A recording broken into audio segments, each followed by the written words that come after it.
এই যে এখান থেকে যতটুকু দেখা যাচ্ছে সব আমাদের আমরা ধান লাগিয়েছি। আর দেখেন ধানের পাশাপাশি কয়টি কুমড়া লাগিয়ে চাল কুমড়ার চারা লাগিয়েছিলাম, সেটা পানি দিতে দিতে কষ্ট করে এগুলো বড় হয়েছে। এটা হলো আমাদের লিচু গাছ, এই সামনেরটাও ওটাও, এই সব লিচু গাছে লিচু ধরে। দেখেন বন্ধুরা কত লিচু গাছ, আম গাছ পাশাপাশি আম গাছে।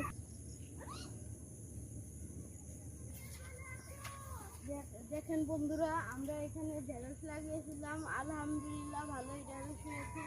আমরা অনেক ঢেঁড়স খাইছিলাম। এখন ঢেঁড়সের সিজন শেষ। দেখেন পেঁপের ফলন অনেক। পেঁপে আমরা অনেক দূর থেকে 30 টাকা পিস করে কিনে এনে লাগিয়েছিলাম।